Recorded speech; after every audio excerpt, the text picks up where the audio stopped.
இன்றே சப்ஸ்கிரைப் செய்து உங்கள் ஃபேவரட் ஷோகளை காணுங்கள். சின்ன வயசுல என் பொண்ணுங்களுக்கு இப்படி நிலா வெளிச்சத்துல சோறு ஊட்டினேன். அதுக்கப்புறம் இப்பதான் இந்த மாதிரி சாப்பிட வந்திருக்கோம். மாப்பிள்ள, உங்களாலதான் இப்படி இன்னைக்கு சாப்பிடுற பாக்கியம் கிடைச்சிருக்கு. ரொம்ப சந்தோஷமா இருக்கு மாப்பிள்ள. மாப்பிள்ள, இதையெல்லாம் பாக்குறப்போ எனக்கு எங்க அம்மா ஞாபகம் தான் வருது. இப்படித்தான் நில வெளிச்சத்துல சாப்பாடு உருட்டி கொடுப்பாங்க. நானும் சந்தோஷமா சாப்பிடுவேன். அவங்க கையால சாப்பிட்டு எவ்வளவு வருஷம் ஆச்சு.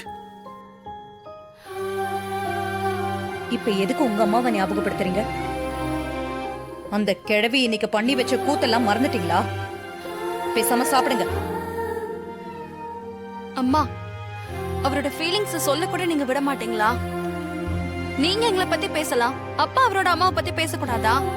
என்னடி நீயும் அந்த கிழவிக்கு ஆதரவா பேச ஆரம்பிச்சிட்ட? என்ன விஷயம்? நியாயத்தை சொன்னா உங்களுக்கு ஏமா கோவம் வருது? நீ எந்த நியாயத்தையும் சொல்ல வேண்டாம், சரியா? பேசாம சாப்பிடு. எல்லாரும் சாப்பிடுங்க.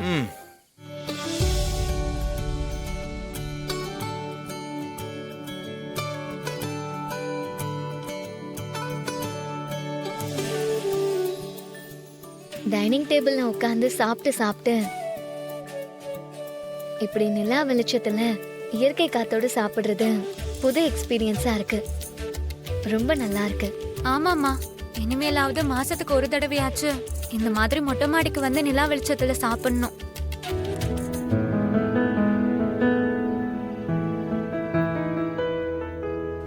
சாப்பாடு இன்னைக்கு ரொம்ப டேஸ்டா இருக்குல்ல? எப்பவுமே இந்த மாதிரி டேஸ்டா இருந்ததே இல்லையே. எல்லாரும் ஒண்ணா உட்காந்து மொட்டை மாடியில் சந்தோஷமா சாப்பிட்றோம்ல, அதான் சாப்பாடு ரொம்ப டேஸ்டா இருக்கு. கரெக்டா சொல்றீங்க சாகுல. நீங்க சொல்றதுதான் கரெக்ட். சாப்பாடு ஏ ஒன் அமர்க்கலாம். என்ன மாமா?